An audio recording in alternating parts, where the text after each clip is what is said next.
What's happening, y'all? Live Coast to Coast podcast here from InsideCarolina.com. I'm Joey Powell. With me, as always, Moran and Sherrell McMillan. We're brought to you by Johnny T-Shirt and Congruity. We're so glad that you are here and making us a part of your evening. Hello to everybody who's going to join us live. And if you're listening to this a little bit later on, or maybe you're watching a little bit later on, hey, we're still grateful for you for making us a part of your UNC basketball discussion consumption habits. Fellas, as we do this for the third week in a row, we are talking about a North Carolina team that has had a mixed bag of results in a sense that they won a game, they lost a game.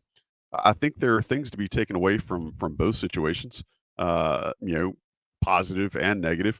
Sherrell, I'll just come to you first and ask you, what is your 1 to 10 satisfaction rating with this team overall, just based on this past week? I wasn't prepared for that one. Joey keeps them coming. I would say somewhere between a 5 and a 6 from this past week because they did go up against Syracuse and played their worst defensive game of the season and arguably one of the worst defensive games of the last decade, to be honest, when you look at all the advanced numbers, ratings, shooting percentage, all that good stuff. Syracuse couldn't miss. And I think part of it was that Syracuse was on their game, but part of it also was UNC's defense wasn't where it needed to be. So that would normally get you like a 1, but then they did come back, and as we've talked about, they responded to a loss by beating up Virginia Tech. It never was in doubt. I think there was in the first half, most people were kind of like, okay, UNC is a 10-point favorite. Why are they not up by 27? And eventually, we went from 4 to 7 to 10 to 13 to 16. And then I don't know if I've ever seen a second half like that where I think it got below. I don't think it ever got below 7. Maybe it got 44-39. But for Yeah, the I think majority it of got to 6 or 5. yeah, but for the majority of the second half, like the last 17 minutes, it was basically a 10-point lead in perpetuity. It felt like.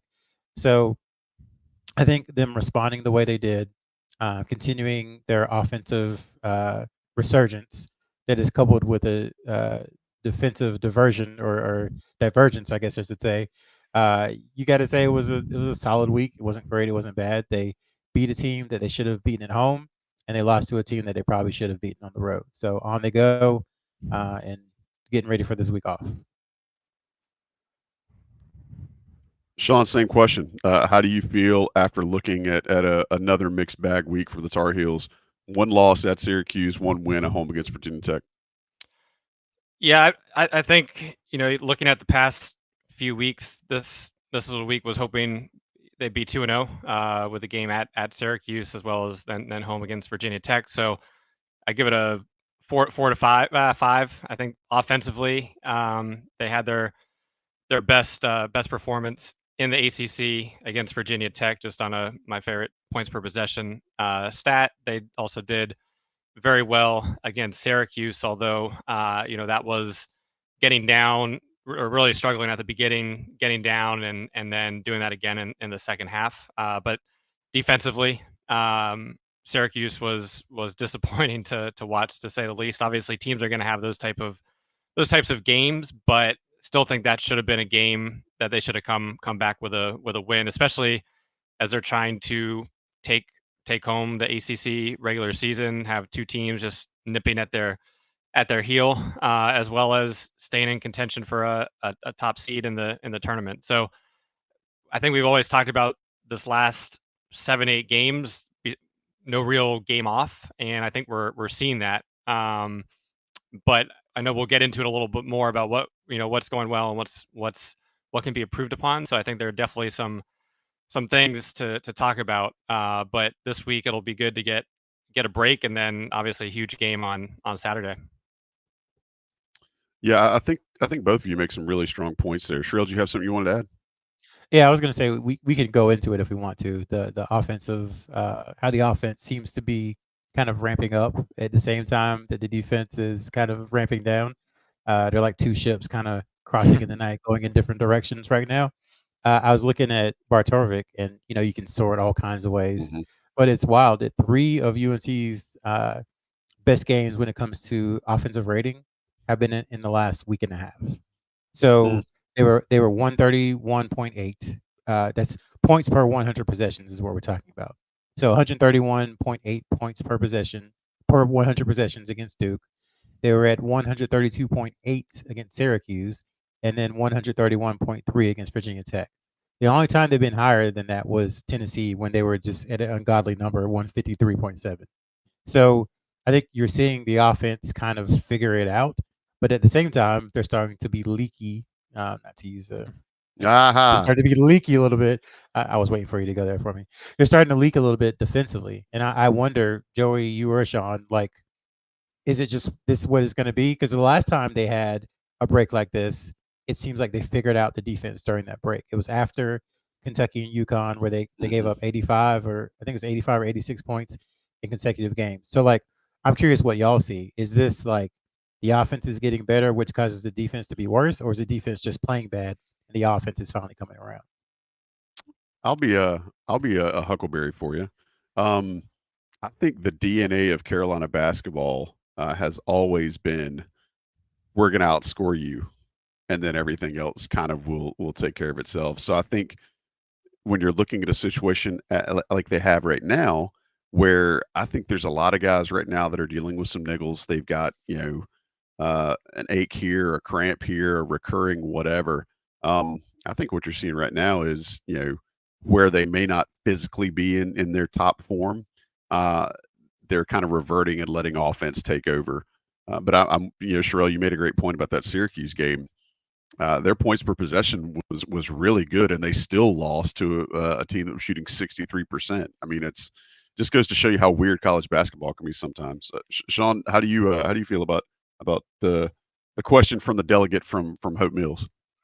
Well, first, I think looking at Syracuse, it goes once again to college basketball, college football, how big just playing at home is. And you can look at the two Syracuse games. The offense was basically the same in those two games that they played, but you go from one of their best defensive performances, 0.8 points per possession, to one of their worst. And I think Syracuse in general, they're a bad matchup in terms of their tall guards, the ability to create off the dribble, get to where they want, shoot over the smaller guard. So I think in general, it was almost reminding me way back when Indiana had a good team and Syracuse took them out in, I think, the Sweet 16, just because of their taller guards and a difficult matchup. But in terms of the offense and defense, I think there's always a lot of skepticism early on. Is this defense for real? And they were playing lights out. The three-point percentage was remarkable. So I think there was always going to be that regression. I think hopefully with Seth Trimble and if the bench can produce a little bit more and give a little bit more minutes, maybe there are some fresher legs. I think Syracuse game was a little different just in terms of the guards that they had and the size. But I think in general, teams have been putting them in a lot more motion, a lot more screens, and it's gotten a little looser in terms of, we're always talking about them just being able to stay in front, or if they're getting by, there is good help side and good recovery. And I think that's gotten a little looser the past few games, where they're scoring, and maybe the focus and intensity isn't there as much. It was maybe 3 weeks ago we said they're not a UVA style or a Arkansas style where you know exactly what type of defense they're going to be playing. It's really been keeping their guy in front of them and playing great individual defense. And I just think that's gotten a little looser the past few weeks. Something else I think is really go ahead, Trill.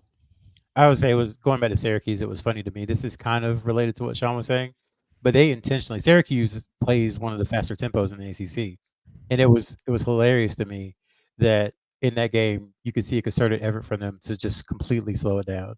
And it was to me, I was like, man, that's an interesting strategy because that's the way you play. And it was almost like the ultimate sign of respect for how Carolina is playing this year.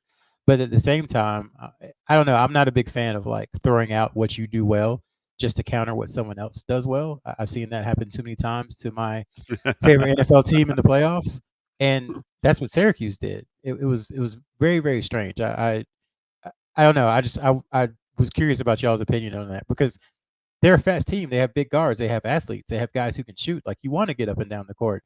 And that game was played at 65 possessions, and I think Syracuse probably would preferred maybe 62 or 63. and both teams average right around 71 possessions per game. So how'd you feel about that coaching move by Audrey? I mean, I think. Well, I'll answer that, and then well, let me flip it real quick because I know it was a discussion in that game.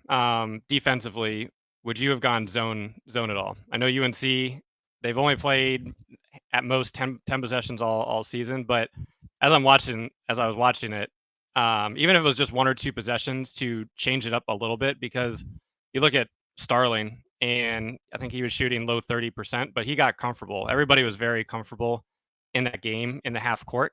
And I think that just continued, they were very confident throughout really maybe the first minute or two, but up until till the end. And we know UNC is not a zone type of team, but just to give them a different look, I think would have been nice. But in terms of the possessions, I think they got up early, and I thought they might melt in that towards the end of the first half when UNC made a run, got up, and normally you could just flip the switch, but they were able to keep pushing. And once again, I think it went to their confidence that they gained early on, that they were able to get to where they wanted almost every possession and get a good look. I think that's the thing that I was scratching my head about, is that a lot of the shots, and I haven't seen the contested, lightly contested, not contested data from that game, but I do think North Carolina probably in hindsight could have done some things to keep Syracuse's shooters from getting so comfortable early on. They did not go zone like you said, Sean, and I think some people were people online were clamoring for that in the moment. I think that they did try to change some things up with the way they were running, kind of what looked like a slow double team to get the ball out of Judah Mintz's hands. I think that was an adjustment by Hubert Davis, and it worked a little bit because he wasn't clearly able to get as many jump shots in the second half as he did in the first. But yeah, I don't know. I think there's probably ways they could have prevented Syracuse from having as hot of a start as they did and feeling themselves, because that's where I think if they could have stretched out a lead and had a lead at the break of any significance, then Syracuse may have kind of found their water and realizing that, yeah, we got our doors blown off the first time we played these guys. Here we go again. And I was a little shocked to not see that. Sherrell? On the zone thing, and I know the Syracuse game is like a week old, so people don't want to hear about it. But the two things I think on the zone, I don't know, man. It's like I remember the possession against UConn. They went zone, and the Caribbean immediately hit a three, and it's like that's not what you do. But at the same time, it's like you got to do something different, which I think they did try some other things. But to what you said earlier, Sean, it is Syracuse really is a bad matchup for UNC with the way their guards play, and I think people are now like, hey, is that the blueprint to beat Carolina? And it's like if you have an NBA guard and then another talented guard like Starling, and then a guy like Bell who can shoot 45% from three, then maybe. And there's not many teams who have that. So I don't know if it's a blueprint. If it was just like a random night in upstate New York, and we just followed away with that. I don't think it's a blueprint, but I think it's definitely something to watch out for, especially in March, where you're going to be playing a team that you're not as familiar against, and for everybody just to be more cognizant of what type of style, what type of team is this, and could this be a team that can take advantage of UNC's guards in a certain way. And one final note on Syracuse. So my guy Ryan Campbell does a lot of data. You can catch him on Twitter. Basically, yeah, my guy like Corey. He said that Syracuse on the season, if I'm messing this up, please correct me, Ryan, but I think it was 34% they were shooting from that mid-range area. So in actuality, the scheme and the idea was sound. It's just that Syracuse was making stuff, it felt like. Now, granted, I'm not completely absolving UNC there, but it felt like a kind of a perfect storm where they were making stuff and UNC wasn't quite as strong defensively as they have been. One final thought, Joey. I know Joey's like, I was trying to move on 5 minutes ago. Yeah, you guys are such liars, both of you. We talked about the offense being good that game just from an overall perspective, but it did have, from what was it, the final 2 minutes of the first half into the first 4 minutes, so really a 6-minute stretch where they didn't do anything. And that Virginia Tech at home, Duke at home, they were very consistent the whole time. Didn't get which is hard to do. So I'm not expecting that every game and every minute, but really you can't have those lulls offensively, even no matter how well you're playing in other stretches. If you're going 6 minutes without doing much and letting the league grow, that's always going to be hard to battle back against. All right, so we'll put a bow on the Syracuse talk with this. I think Sherrell makes a great point that, yeah, maybe the blueprint is there, but I don't know how many teams will have the personnel to be able to throw that sort of zone against North Carolina to where it just confuses them. And again, let's not forget North Carolina's offense was still fairly efficient in the second half. It just wasn't efficient enough to win the game. And so while we're talking about efficiencies, I know we've already satiated Sean a little bit with some per possession numbers earlier. But if you saw Trevor Marks's post from earlier today, then recuse yourself from answering this, guys.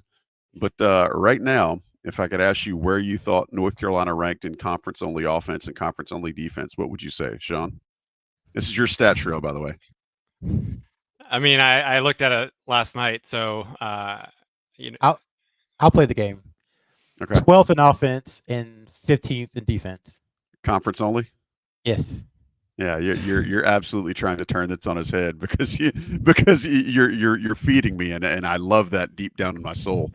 Actually, for everybody who's watching and listening, as it sits today on Sunday, and I want to give Trevor a shout out. If you really want to see some kind of good breakdowns of what things look like on the court schematically and then statistically, Trevor's a great follow. Just an overall good human being at TW_Marks on the Twitter, or X, formerly known as Twitter. North Carolina is second in the ACC in conference-only offense. They're a tick behind Duke at 111.3 in offensive efficiency. And then in defense, just to keep Sherrell happy and excited at night, they're number one. So North Carolina is second in conference-only offense and first in conference-only defense. That's after these few hiccups they've had recently. I'm going to ask you guys, what do you think that says? Is this an instance where stats are being fraudulent and are lying to our face despite what we see, or do you feel like the stats actually are probably a little more representative of where North Carolina is as opposed to what we might see having watched them all the time? Sherrell? I think the stats are lying a little bit when it comes to the defense. So, go back and read Adrian stuff, Adrian Atkinson, who does great work for IC like Trevor does on the stats and the breakdown side of the X's and O's. But there was a considerable amount of shot luck, is what he called it, during that stretch where the defense was so amazing. I think they were holding teams to like 21% from three, which clearly was not sustainable. And now I guess, the chickens are coming home to roost, so to speak, because that defensive efficiency, they were allowing 89.7 points per 100 possessions 7 games ago. So in 7 games, it's creeped up almost 8 points, which is a lot in a short amount of time. So I think you're starting to see that balance that we talked about. Maybe a month ago, you asked us, Joey, you said, in a month, what will we be talking about with this North Carolina team? Will it be that they are a defensive-minded team who continues to, grind out wins, or will it be there's been some leakage, but the offense has got better? And I think what we both said was that we kind of expected them to meet in the middle, that the defense couldn't be that good for the whole season, and the offense couldn't be that average for the whole season, considering the pieces that they have. And I think they're now actually about what they really are, and I think they're in a good spot where they're one of 7 teams, if you go by KenPom, who have top 20 offenses and defenses. And I do think their defense is good enough to stay in the top 20, especially with the teams they have coming up. So I just think we got a little bit too excited, and I did it too. After the Wake Forest game, I told myself I wasn't going to believe, but after the Wake Forest game, I really did believe that, wow, this was just a magical defensive team. But you're starting to see stuff kind of normalize, and there's nothing wrong with that. They're still one of the 15, 16, best defensive teams in the country. They're just not number 3 or number 4 where they were pretty much all of January. Aside, and if you're still looking at that defense and trying to figure out, is it statistics or is it real life? All of North Carolina's remaining games, with an exception of Duke, are against teams who are in the bottom half of the league or bottom third of the league in offensive efficiency. So, again, to your point, Sherrell, I don't know if that'll be tested. Sean, same question to you: are statistics lying? Or are they head faking us a little bit here? I think offensively, it's I was surprised when I did see the number 2, just because when they started, they were in that bottom tier and slowly have been creeping up. But I think, as we said, they had their 2 of their best offensive games in the past, three of the last 4. Defensively, the fact that they're number 1, is probably a testament to other teams going through their issues. But as Sherrell mentioned, from where we were talking about those at a historic ACC number just a few weeks ago to now, I think it's only a matter of time to when Virginia overtakes them as a number 1. But at the same time, it does show how well they played early on. And outside of Syracuse, I mean, it hasn't been horrible, but there's definitely some improvement points that can be made. But I'll be shocked if they end up number 1 in conference defensive efficiency. And they're still number 1. They're still number 1 in 3-point defense, which I think going into the game against Virginia Tech, that's something you can definitely take away from it. Virginia Tech did not hit a 3 in the second half until the waning seconds of the game. And that's what they hang their hat on. And Virginia Tech was the number 1 3-point shooting team coming into that game. And actually, they may still be. I'm not sure. Sherrell, go ahead. Yeah, but Padula and Couture got like wide open looks there late in the second half. I think they had a chance to cut it to 6, maybe 5. They both missed wide open looks. Carolina got the ball, went back up, and I think they went on a 5 or 6 nothing run to kind of really put the game away. Sean said something interesting about how well the team played in January and building that record up, and it's almost what he talks about in games where the difference between building up an 8-point lead and a 14-point lead is that whenever a team goes on a huge run, you have a little bit more savings, so to speak, to withstand that run. And I think, you can choose to look at it a couple of ways, the way the season has played out so far. I don't think anyone would argue with where UNC is or be frustrated with where UNC is, considering how last season ended and considering what most people thought about the team this year. So far, 5 games left, unmitigated success, I would say. Anyone who calls it less than that, I would challenge them, and we'd have a lively discussion. But I think the refrain has been, how can they blow, or can they blow, a 9-0 start in conference? And I think the optimist way to look at it, and I'm not saying it's the right way, I'm just saying how an optimist would look at it, is that they did enough to build that lead so that when they inevitably went through this lull, they had some cushion. That cushion is pretty much gone now, but they had some cushion to withstand a couple of losses that probably shouldn't have happened. Georgia Tech and Syracuse definitely come to mind. I think Clemson, you're okay with that. Clemson was a desperate, solid team, coming into the Smith Center after Carolina, gave all it had against Duke a few nights earlier. So all that to say, it's like, yes, there's 5 games remaining. Their lead is gone in ACC, aside from a tiebreaker with Duke. It's probably going to come down, like it always does, to the final regular season game in either Cameron or the Smith Center. That happens so many times over the decades. But look at it as they did so well in January and February that now they have this chance despite the lull they're going to. That's kind of how I think an optimist will look at it. Again, I'm not saying that's the right or wrong way, but you can choose to look at it that way too.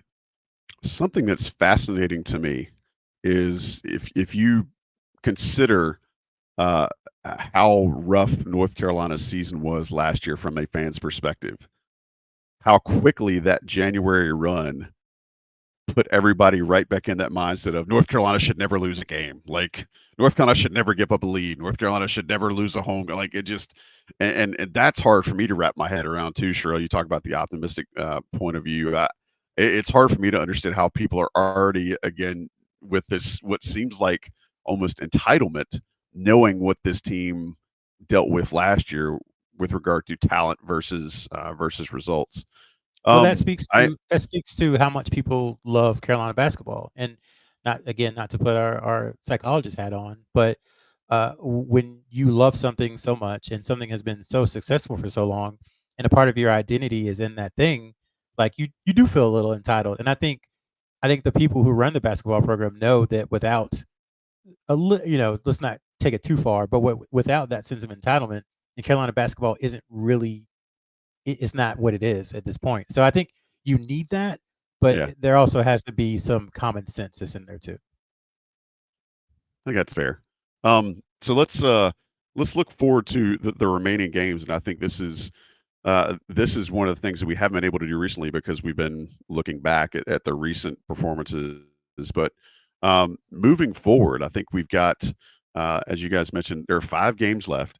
There are, all winnable, I think, even with all of a sudden, Virginia's resurgence. And I said to somebody the other day, considering how they started, it blows my mind that Duke actually has a better record than North Carolina right now. But Duke is right back where folks thought they would be at the beginning of the year.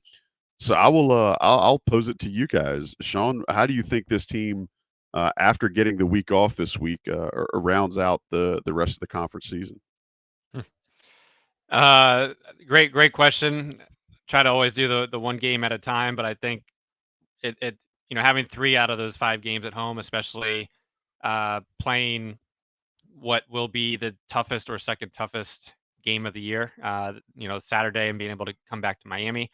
So I think 3-2, 4-1 is where anything worse than 3-2. I think not that everything's falling apart, but losing at Virginia, at Duke, I don't think is a crazy thing. So I'm gonna go.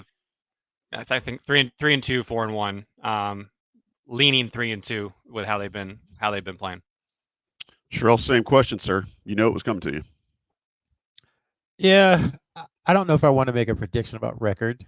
I'm taking the easy way out, but I do think this particular Carolina team is better equipped to play against UVA and to handle some of the things they do. And I say that because Harrison Ingram is still shooting. He didn't make a 3 on Saturday, but he's still shooting 40%, and he's a really good passer, and he's shooting, that well from 3 with volume.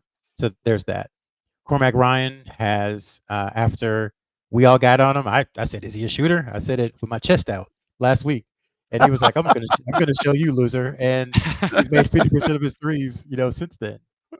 So he's rounding into form. RJ Davis is RJ Davis. We'll talk about him later, but on pace right now for, when you consider percentage and volume, the best 3-point shooting season in Carolina history, bar none. So you have those 3 guys who are uniquely positioned to play well against them. Harrison Ingram's a great passer, so the ball's not going to stop. Bacot has gotten so much better at passing out the double team, and we know what UVA is going to do. They're going to double team him. So I think, this particular UNC team has some things that maybe past ones didn't, that would enable them to go into UVA and get a win. Now, the challenge is going to be Reese Beekman. Is a really good player. He's 6'3". He can shoot over the top of Carolina's guards. I'm sure they're going to try to get Cadeau on him as much as possible and let him kind of go to work. So you have to watch that. And then the kid Dunn is blocking every shot and will be on the all defensive team. And so you would expect that when UNC kind of gets into the paint, they're going to have to be really, really aggressive. But anyway, all that to say, I think they have a chance to beat UVA. I really do, especially with the way Ingram and now Ryan are shooting and with the way Davis is shooting. Because the way to beat UVA is to make your threes, because that's what they want to force you into, is the tough threes. And if you can make tough threes, then you can beat them.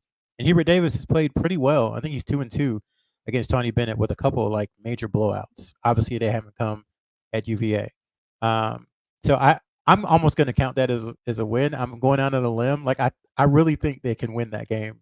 So for me, I think 4-1 is kind of probably what you're looking at. I think 4-1 I would be pretty pleased with, because you make your layups, win at home, and then beat UVA, and then see what happens at Duke. So I really think they can come out of the stretch 4-1.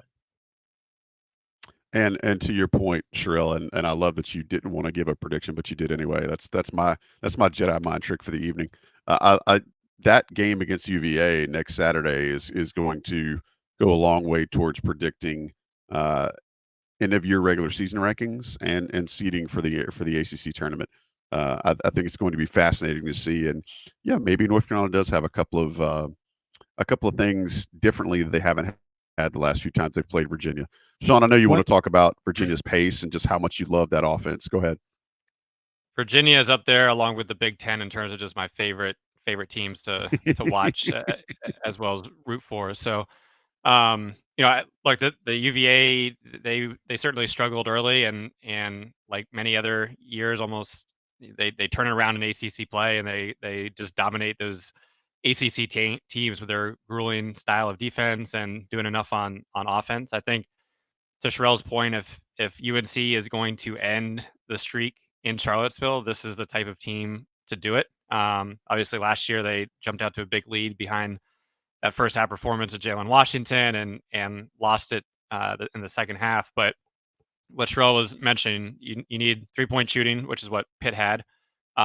You need to be able to make quick decisions, which I think this team does. And the third thing offensively is if you can have a guy that is just so much more athletic than them that it doesn't matter the pack line D, and that's Elliot Cadeau. And I think that's going to be really interesting to see who, they're a bigger team, so who's going to be guarding RJ? Really, RJ was the only one that played well against them last year in the tournament from the team. Armando struggled, but I know that he wasn't fully healthy. But Cadeau, are they going to back off him even more? Are they going to have Beekman on him? Because if he can put pressure and just get by them, obviously they play a physical style. I think that will be a key. But you add all those factors. You look at Ingram and Ryan, and if they can shoot well, if they can capitalize on that double team coming, which is coming against Armando, then they're the more talented team. There's no question about that. But obviously they have always struggled in Charlottesville, and UVA has been playing well. Some great defenders, and we saw it last year where they're going to try to almost Villanova you most likely with Beekman, and McNeely is more of a shooter, so you're probably not going to see him as much, but they're going to try to use their size and get these guys in one-on-one situations and down low. But I think this team definitely, if they're clicking, then I agree. I fully agree with Sherrell for this upcoming Saturday. But Tony Bennett knows more basketball than I ever will. He's forgotten, et cetera, et cetera. Insert cliche here. But if they put Isaac McNeely on RJ Davis and put Reese Beekman on Elliot Cadeau, that is an amazing, not utilizing your resources in the best way possible. Because again, RJ Davis is. I should have looked at the stats beforehand, but I feel like every time he plays Virginia, he kind of goes off. He's played really well against the pack line, and taking your best defender and putting him on Cadeau, who right now isn't as much of a threat or close to as much of a threat to shoot from outside as RJ Davis is, then you're essentially making the game 4-on-4 by taking out your best defensive player. So I mean, I'd be shocked if he did that. If he did, it's great for Carolina, I think, because then Cadeau could use his speed to try to get by people and get him in foul trouble.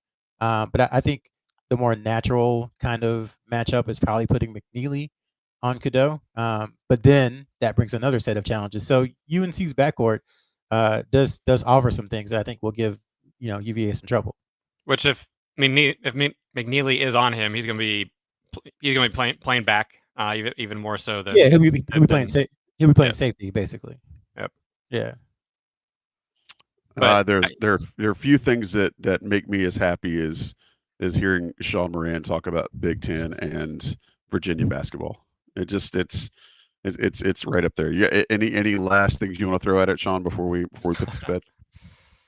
No, the one thing I think, we talked about the bench. This is, I think, the type of team UVA's bigs are not going to try to outmuscle you down low. So I think it could be a game for Jalen Washington to, I don't think repeat what he did last year, but for him to play well and offer some minutes, especially offensively with potential face up or cut into the basket. And Seth Trimble, I think he's got it down now where he catches that ball in the corner, and if he's not shooting it, he's able to throw it into the post, and before he even lets the ball go, he's off cutting. And I think that once again, that goes to that quick movement. Because I think for the most part, UVA is kind of like the tennis player that's just going to force you into making mistakes. But if you have that ability, then sometimes it can be an easier defense to pick apart. So hopefully it's more of the Pittsburgh style last week than how UVA was looking against Miami or Wake Forest from a defensive perspective. So one of the things I think has been really fun, even the losses, is trying to see how North Carolina responds when they've had some adversity. Um, I think it's been unique ways that they've responded in each time. I do think maybe they have figured out this the aberration that they had in the last couple of games where uh, they shot more threes than they took free throws, and that is absolutely antithetical to what the DNA of Carolina basketball has been for years. Well, just don't expect to shoot any free throws Saturday. Let's just go ahead and No, put that out there. Like but they're going to you shoot. You know what? If we were in a sports betting state, which you we are saw not where I until was March going. 11th, Yes, I would put a large amount of money that they will take more threes and free throws next Saturday. I would. Again, we're not in a sports betting state, so I'm not saying that I can do that in North Carolina. But if I could, I would do so because they do, whether it's subliminal or whether the referees are doing it on purpose. Yeah, that sounds conspiracy theorist, but they're definitely UVA, because of how good they are defensively, I think are allowed to get away with a little bit more, just a touch, not anything egregious, but maybe a little tug here, maybe a little bump here, maybe a little extra movement on a screen there. So Carolina has to prepare for that. They have to accept it. They can't get frustrated. I think in the past they have gotten frustrated, and it's contributed to some of their losses up there. They have to know that it's going to be a very physical game, and that they might get bumped, and just got to get back up, because there have been times this season where Carolina's guys have kind of looked at the official out there play like, are you going to call a foul? I And am. that's not going to work Saturday. I'm going to go ahead and go on record, just as you are, Sherrill, in saying that Elliot Cadeau has already been knocked to the floor twice with no call, Right. based on what I expect to happen, and that's less about any sort of uh, that's less about Virginia's defense and more about the way ACC officials have been totally inept this year, but also the way they're officiating Elliot Cadeau, which I could do an entire show about that, but I digress. Yeah, Anyway, going back. it's not homerism. I don't want No, anybody here to accuse us of homerism, but no, not at all. it is different when you go and play there, and I think they have to watch tape of UVA and see how they've played this season, and they have to prepare themselves for what's going to be extra physical, extra contact. That's not homerism. That's just being prepared for the environment you're going to. I'm done. Well, and it's also, to rip off one of Sean's comments, like it's what they've done for however long. It's the way they've been successful, and you go out there and you do all those things and you force the officials to call it or not call it and see what happens. But the adversity that I think has been unique to see North Carolina responding from has been interesting, but also educational. If you find yourself in such adversity, you should probably try to go for what is consistent, and that's Johnny T-shirt. Johnny T-shirt is incredibly consistent with their delivery of top-notch selection, prices, and sizing. So if you need all these different sizes for whatever it is you would like to wear from their assortment of wares available online, they can take care of you. They're great with the shipping. They're really quick about it. Their warehouse is just north of Chapel Hill, so they get things to you prompt, quick, fast, and in a hurry, as my dad would say. So check out Johnny T-shirt. If you were in town this past weekend, maybe you went by there and checked them out. I'm going to go ahead and tell you something right now. If you saw any of the uniforms that the UNC baseball team wore on Sunday against Wagner, those things are finer than frog hair split 8 ways. Johnny T-shirt has those, right? You can get these new UNC baseball has like 4 different uniforms this year, or new uniforms this year. You can get those from Johnny T-shirt. Use your premium code that you can find on the message boards. Hit them up. You'll be glad you did, because we are just very lucky to have them as supporters of Johnny of Inside Carolina, and we want us to support them the same way that they support Inside Carolina. We'll take a quick break. Let the national guys run some ads real quick. We'll be right back to talk a little bit more about your questions for those of you who are joining us live here on the Coast to Coast podcast. Appreciate everybody being a part of the show tonight. I'm Joey Powell, host of the Coast to Coast from Inside Carolina. Along for the ride, I mean, I'm basically chauffeuring them at this point because they're the VIPs. Sherrell McMillan, Sean Moran. Guys, we have some questions from the audience tonight. and I think we should probably start getting to those. Any objections before we start that process? Or are you guys good with it? I would say one quick thing just on UVA.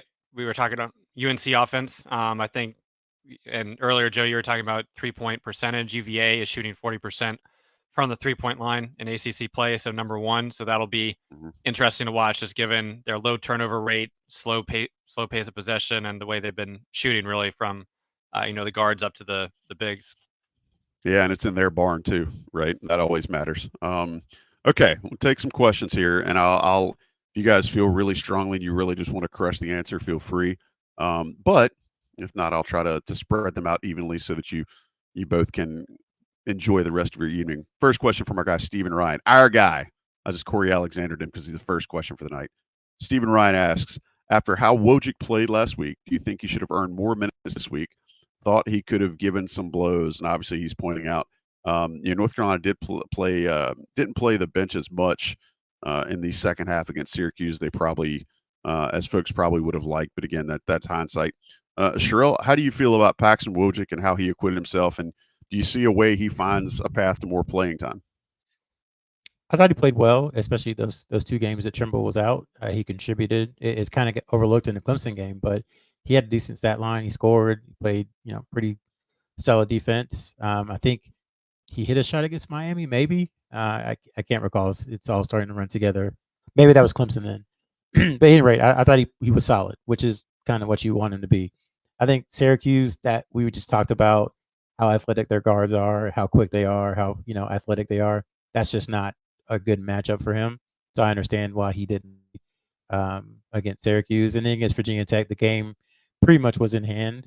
So I think kind of his minutes are what they're going to be, which is 2 or 3 minutes in the first half to give either RJ Davis or Elliot Cadeau or even Cormac Ryan a little bit of a break, and then situationally from there.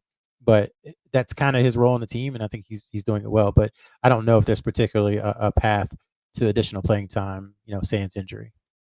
Wojcik did not have a basket against Miami. He did have 3 rebounds. And I think he might have collected an offensive or might have collected a charge or caused an offensive foul against one of Miami's players as well. Sean, this question is absolutely right up your alley. It's from Tony Robinson. Tony asks, what does RJ need to do now that teams have adjusted to him on high screens? It's a great question, and was just looking at RJ's numbers, and over the last 5 games, still over 20 points per game, still shooting over 40% from 3. But one thing, against Virginia Tech, second half ran them left to right for kind of a wide open 3. So utilize a lot more off ball movement. There have been the times in the past which hasn't really been utilized, but from back cuts when he is on that left wing or right wing. And I think once again that's just some easier things that can do, especially with teams overplaying him to a certain extent when he does not have the ball, or even when he does have the ball in those pick and rolls. So those would just kind of some off ball movement, I think, is just one area of focus that I think as teams are just going to keep keen on him, ways to get easier looks. I saw a comment earlier that he had his first floater in this game since Duke, and I think he has struggled a little bit more inside the 3-point line. So I think the easier looks that he can get, because continues to hit tough shots, and teams are starting to play him differently, be more aggressive with him. But to me, the key is some of the off-ball movement that they have been running, but as well as sometimes they've missed them, or even to do it a little more frequently. If you look at that skip pass that Cadeau hit to him against Virginia Tech with the shot clock running down, if that vision and RJ is still able to get that movement, I think that's a perfect example of what you're pointing out there, Sean. Next question. Steve Williams asks, how do the non-starters get better when Withers and Washington play well? They're pulled. When they play poorly, they get pulled. It's hard to improve with those playing time restrictions. So I think Steve's trying to just throw out there, what can those guys do to get more time when it seems like Hubert Davis's leash is pretty truncated no matter what? Sherrell, I'll throw that one at you. Yeah, you're not going to like this answer, but I don't know because I'm not in practice with them every day. I think We've seen kind of how Hubert Davis wants to play. We have 3 years of evidence almost that says he's going to ride with his guys pretty much. And with Washington, I think part of it is, he just right now he's struggling defensively and has been for the majority of the year. So there's only so much time he can get, considering that fact. For Withers, I think there are times where he plays a little bit out of himself and he kind of forgets exactly what he's in the game to do, what his role is. So it might be a situation, especially with Withers, where 9 minutes is enough before things start to kind of go wrong. So you don't want to play him anymore and expose him to some of the issues that he may have. And I think with Washington is just as simple as defense. Like, I think another season of getting stronger and improving his conditioning, still continuing to work his way back from those 3 devastating injuries will help. But right now, just on the defensive end, it's hard to leave him in for long because the other team sees him in there and they go right at him. Yeah, we've mentioned it here before, and I think I might have mentioned it when I played substitute teacher for Tommy and John on the beat the other night. Washington's got good skills at blocking shots and timing shots. I think where he's struggling is still with some of his lateral quickness, and Sherrell absolutely aced that just now, that when teams see him in there, they're going to try to move him side to side, and it's something that he's struggling with, and the staff knows it, and I'm sure that, like Sherrell said, they're trying to kind of pick their spots so that doesn't make it worse on him, but also that he does get some of that exposure. Sherrell, I'm going to ask you. This is from Brian Evans, but it's something I wanted to ask earlier, and I got a little sidetracked. The team's off this week. Brian's going to ask, what's the most important benefit to have this week besides rest and healing? But Sherrell, before you answer that, I'd like you to say what does the teams, when they have that midweek bye, what does the week typically look like for them? I know they had a Special Olympics event today at the Smith Center. I know Marcus Page took some time out to have a baby. So congratulate to he and his wife. They had their first child, which is why he wasn't on the bench for the Virginia Tech game, I would assume. But what typically happens, when you have this break in the middle of the season? How do you think the staff might change things up, or what do you think the schedule will look like this week? And then if you want to take Brian's question about what's the most important thing, feel free. Well, I think it's a misconception that they just go away to Cancun for like 3 days and don't do anything basketball related. Like, they're still going to be in the gym. They'll still be getting shots up. They'll still have individual workouts, kind of, I guess you would call it light work, for a couple of days. Of course, they'll get in with the trainers and they'll lift and just try to get their body back right and back fine tuned for the final stretch run. And then I don't think they're going to have like real practices until later in the week.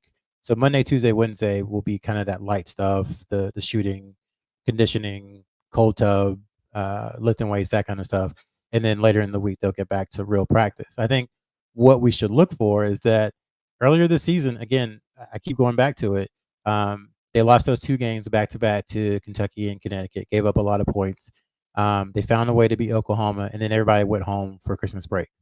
And they were there through Christmas Day, and then they had, I guess, 4 days to kind of work themselves into a lather and just kind of, to use football cliches, get back to basics during the bye week, go back to the fundamentals of tackling and all the good stuff that you install in the fall. That's kind of really what the basketball team did as well. And after that, they went on a 10-game winning streak, and they somehow fixed the defense. I'm not saying that's what's going to happen this time, but I do think the value of having real practices where you can install things and you can, as Hubert Davis would say, make pivots and alterations and tweaks. They haven't had that because it's been, a game, and then it's been rest for a day. It's been light practice. Here's the scouting report for so-and-so team. Next day, go play. This is the first time they've had this space to kind of install things, to go back and like actually practice and get ready for the rest of the year. So I think that's the most important benefit, is the fact that they can self-scout. They can look at what's happened this year, all the stuff that we're talking about. Why isn't Jalen Washington? Why aren't Jalen Washington and Jalen Withers playing more? How have teams adjusted to RJ Davis? How can they get Elliot Cadeau, going downhill more? What's the best way to get Bake out the ball? How can they get Ryan going? All those things is what they'll do this week and try and figure out some answers to maybe not all those questions, but a few of them, install them, and then get ready for the home stretch. Yeah, Hubert Davis actually said in the post game after Virginia Tech, he made the comment that they haven't really had a chance to work on themselves because they've been game planning for their next opponent. And to Sherrell's, Sherrell, you nailed it. It's they've now got a chance to work on things that makes North Carolina good, as opposed to opponent specific preparation, which is basically what you're tasked with for most of the season. Sean? One quick thing outside of what Sherrell just mentioned, from a recruiting standpoint, I feel they usually use the bye week to get out on the road a little bit more, especially early on. So I think will be interesting to see if they do that, and if so, where are they going, who are they watching throughout the week for some of the games that will be occurring. So, last question before we wrap it up tonight and start throwing some pennies around. I like this question, and I think it's not going to get a lot of traction outside of the ACC and maybe even outside of the North Carolina stratosphere. But Adam McKnight asks, is there a legit case or scenario where RJ Davis can win National Player of the Year? You saw today, as we're recording this on Sunday night, Zach Edey in Purdue lost to Ohio State. That's the same Ohio State that fired their coach earlier this week and parted ways with Chris Holtmann. Zach Edey didn't have the greatest game, and I think most folks just assume that because he came back, that he's probably going to win it again. I'm going to let Sean start with this one. Is there a legit scenario where RJ Davis can win National Player of the Year? So you can be as hypothetical here as you want to. I would say, unfortunately, not. I think Edey, for the most part, has it locked up, barring some strange things over the next few weeks. I think if he were to go lights out over the next 5 games and ACC tournament, I think he could definitely put himself in the conversation. I don't think he has been in the conversation, despite having just such a fantastic season, really from the beginning to end, averaging over 20 points in conference play, what he's doing from a shooting perspective. So I think he would still need to, right now, he'd have to go, I think, high 20s in not every game to end the season, but I'd say in a vast majority to put himself on that footing with what Edey has been doing all year, plus to go with the national media attention and media story that Edey and Purdue have, for him coming back. So I think it's an uphill battle, to say the least, but nothing that he couldn't do with a few even top performances the next few weeks. Sean, I'll ask you a follow-up before I kick it to Sherrell for his insight. You feel like he's guaranteed first-team All-American, though? I think still a lot of time to be a lot of games left before any guarantees are to be made, but I do think he's put himself in a very, very good position to be deserving of that, which I think has been far from the case in years past for a North Carolina team. All right, Sherrell, give us your twist on that. Yeah, you don't count your money while you're sitting at the table, but I think he should be a first team All-American based upon the games that have been played so far. There is 2 really big games left, and then 3 games that UNC probably should win. So if he shines, especially in that final game against Duke, I think it's a lock. He's a lock for ACC first team. Let's go ahead and put that out there. Mhm. He's probably as close as you can get to a lock for ACC Player of the Year. And now that could change how UNC, depending upon how UNC finishes. But National Player of the Year, the question was, is there a legit case scenario? Is there a case for it? Yeah. I think there's a legit case for it, especially with what Sean said. If he finishes with 5 straight games of 25 or more and takes UNC deep into the ACC tournament, sure, there's a case for it. Is there a scenario for it? I don't think so, because one thing about college basketball media is that there is a great deal of groupthink, and that there is maybe an over reliance sometimes on metrics. And Edey, by far, in every efficiency metric, is by far the best player in the country. And Purdue, in almost every efficiency measurement, is one of the 2 or 3 best teams in the country. So when you have someone who's that far ahead of everybody else in efficiency, I think sometimes people look at those stats and the box scores and maybe don't watch full games. And so when you add all that together, it's kind of created a perfect storm where people are almost offended if you ask the question like, "Hey, is Zach Edey really National Player of the Year?" Like, great player, probably is going to be, but even the ask of the question is met with like, Psh, "How dare you ask such a question?" And I think because of that, there's not really a scenario where RJ Davis can win. I do think he'll end up being a first team All American though. Appreciate the answers, and thanks for everybody for getting those good questions in here. That always we would like to take every question, but obviously time constraints and whatnot. So guys, before we get out of here, this is the part of the show we like to call Our 2 Cents, where Sherrell and Sean will kind of freelance, one of Sherrell's favorite words, and give their last thoughts, parting shots, if you will, before we end the show. And this segment is brought to you by our friends at Congruity. If you've listened to any of Inside Carolina's content for any period of time recently, you'd understand that Congruity is kind of one of these companies that is absolutely going to make your small or medium-sized business better. That's why they exist. It's what they pride themselves on. Their customer service and their understanding of your mission as a company is what sets them apart. And what they're going to do is once they understand that, they're going to kind of take a look at things for you, help you understand where you can maybe be a little more efficient, where you can optimize some things, where you can get a little bit better at how you spend your earned dollar so that you can focus on the things that help you earn more of said dollars.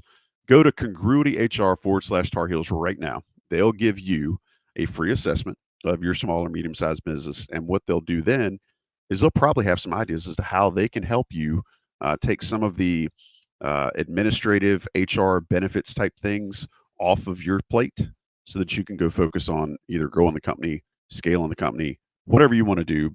But basically, it's the things where you're making money. Congruity wants to be that ally for you. They want to be that teammate. They want you to trust them, and we appreciate their support here on Inside Carolina. All right, guys, your 2 pennies. Sean Moran, give me 2 cents.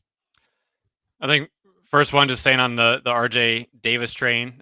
He's made 19 threes over the last 5 games, as Sherrell mentioned, having almost really a historic season. So I think just appreciating what he's doing, especially given each year has kind of been a build up to this year where he has put himself in those conversations that we're having. I mean, some of those shots that he's hitting, you just have to shake your head and just say wow. So it has been something extremely fun to watch the player playing like that at such a high caliber. And then 2, we talked about Jalen Washington, kind of the concerns defensively.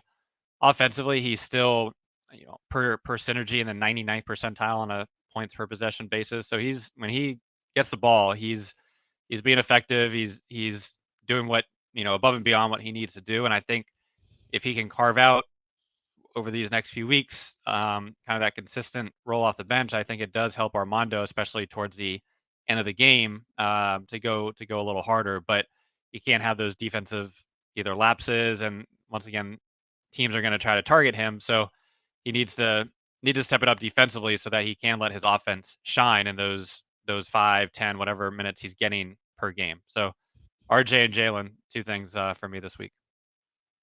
Sherrell, I would also like 2 of those little copper round things with Abe Lincoln's head on it from you, sir. I'll continue with RJ Davis, his historic 3-point season. So he's 82 of 200 this season from 3. This is the highest percentage of his career, the most threes in a single season in his career already.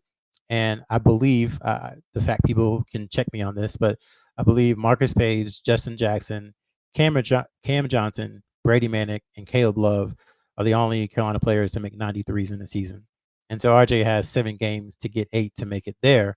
But Justin Jackson's record of 105 is sitting out there, and I think it's reachable for him to have, really, again, when you combine percentage and usage and attempts, the best 3-point shooting season in Carolina history. So that's the kind of year that he's having. And then 2, we talked about the offense a little bit. So Carolina has played 7 ACC home games, 3 remaining, and they are averaging 88 points per game in those 7 ACC home games. So I think that has come around, and I think playing at home is definitely a huge benefit for UNC, and having 3 of the final 5 at home should help them, finish the season out strong. Yeah, when you guys are talking about RJ and some of the shots that he's hitting, I made the joke on here earlier, but it really does. He's so confident with it, it feels like a layup. Like when he's able to catch it and step into it, it feels like a layup. And then you have the absolute absurd shots, like the one he hit, the step back from right in front of the UNC bench the other day, which like that, I know he's 6 foot tall, but that's an NBA shot. Like that, creating that separation on your own and hitting that shot with the purity that he hit it with. I don't know how else to describe that. I think that was the toughest shot I've seen him hit, like in his entire career. There's maybe the one against Baylor, like to start the game in the tournament was really difficult. But this, like the shot clock was winding down. The defender was all over him. The defender's taller than him. He didn't have any space, and he stepped back, jumped, and shot the ball all in one motion. Like in the rhythm. kind of torque and rhythm, the kind of torque that puts on your body is wild. So yeah, man, that's one of those that is going to be in this highlight reel for a long time because it's just you don't expect people to make that. Yeah, and it's I went back and watched that probably a minimum of 5 times, and I still, to your point, Sherrell, I have no idea how he gets that shot off. Like there's nothing a defender can do except tip your cap, and go down and try to get one back. Guys, this has been a fun show. I appreciate y'all doing it live tonight. Grateful for everybody who made us a part of their evening on Sunday as we record this. If you didn't catch us live, we can't do them all live. We try to do a couple live ones here or there. Either way, we appreciate you listening to the show. Sean, what'd I miss? No, all good. Nothing? Oh, I thought you were slowing me down because I forgot something. We appreciate everybody making us a part of the show. I appreciate Sean and Sherrell for what they bring, because otherwise ain't nobody trying to hear me for an entire hour just drone on about whatever. So thanks y'all for the great questions tonight. Appreciate Johnny T-Shirt and Congruity for sponsoring. Appreciate John Siegley for producing. And until next time, we'll only have one game to talk about when we do this next week. Hopefully the Tar Heels can maybe exercise some demons up in Charlottesville. But we appreciate you guys. We will talk at you very, very soon here on the Coast to Coast podcast from InsideCarolina.com.